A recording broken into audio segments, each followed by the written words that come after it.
সুপ্রিয় দর্শক, আসসালামু আলাইকুম। কেমন আছেন আপনারা? কমেন্টস করে জানাবেন। আজকে খুবই একটা গুরুত্বপূর্ণ বিষয় নিয়ে কথা বলতে আসছে আপনাদের মাঝে।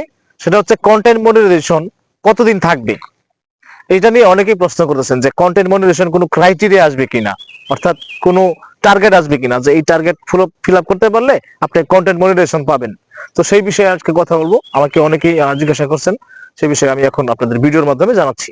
তো ভালো করে মন দিয়ে কথাগুলো শুনবেন। কন্টেন্ট মনিটাইজেশন বর্তমানে কিন্তু ফেসবুক ইনভাইটেশন দিচ্ছে, অর্থাৎ কোনো ক্রাইটেরিয়া নাই, কোনো শর্ত নাই। ফেসবুক সবাইরে যে এই মনিটাইজেশন দিতেছে, এটার ভিতরে কোনো শর্ত নাই, কোনো ফলোয়ার লাগে না, কোনো ভিউজ টাইম লাগবে না, কিছু লাগবে না। অর্থাৎ আপনি যদি রুলস রেগুলেশন বা কমিউনিটি গাইডলাইন্স লঙ্ঘন না করেন, তাহলে আপনাকে কন্টেন্ট মনিটাইজেশন দিয়ে দিচ্ছে। এটা হলো ইনভাইটেশনের মাধ্যমে, এখন ইনভাইটেশনের মাধ্যমে দিচ্ছে।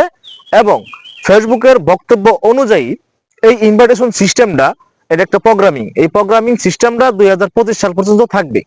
কথা খুব ভালো করে লক্ষ্য করবেন, 2025 সাল পর্যন্ত থাকবে, এটা হচ্ছে ফেসবুকের ক্লিয়ার কথা। এখন তারপরে কি হবে সেটা কিন্তু ফেসবুক ক্লিয়ার করে নাই। তার মানে বোঝা যাচ্ছে 2025 সাল পর্যন্ত কন্টেন্ট মনিটাইজেশন এভাবে থাকবে, কোনো ডেভেলপ হবে না। কিন্তু 2025 সালের পরে সেটার কোনো ক্রাইটেরিয়া আসতে পারে।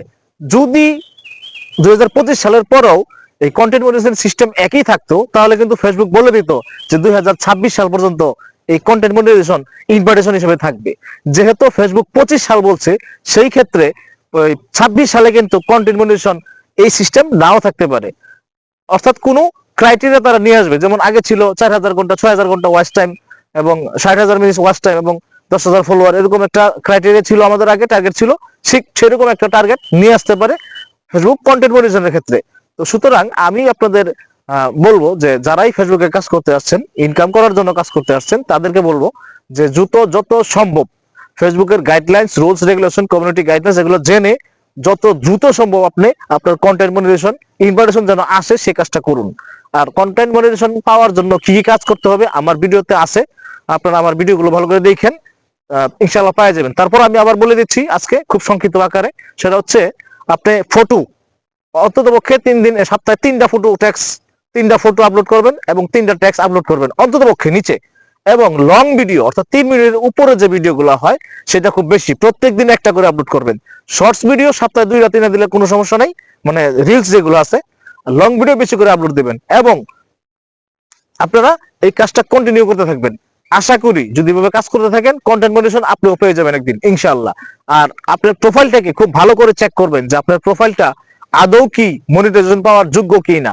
যদি মনিটাইজেশন পাওয়ার যোগ্য না হয়, তাহলে কিন্তু আপনার কাজ করে লাভ নাই। পেজ বা প্রোফাইল যেটাই হোক না কেন, সেই প্রোফাইল বা পেজটাকে ভালো করে চিরুনি তল্লাশি করুন যে আপনার পেজে বা প্রোফাইলে কোথাও কোনো সমস্যা আছে কিনা। যদি পেজ বা প্রোফাইলের চেক করার ভিডিও আপনারা চান, তাহলে আমি আপনাদের জন্য ভিডিও নিয়ে আসবো ইনশাআল্লাহ। কমেন্টস করে জানাবেন। তো আজকে এই পর্যন্তই, ভালো থাকবেন। আসসালামু আলাইকুম, আল্লাহ হাফেজ।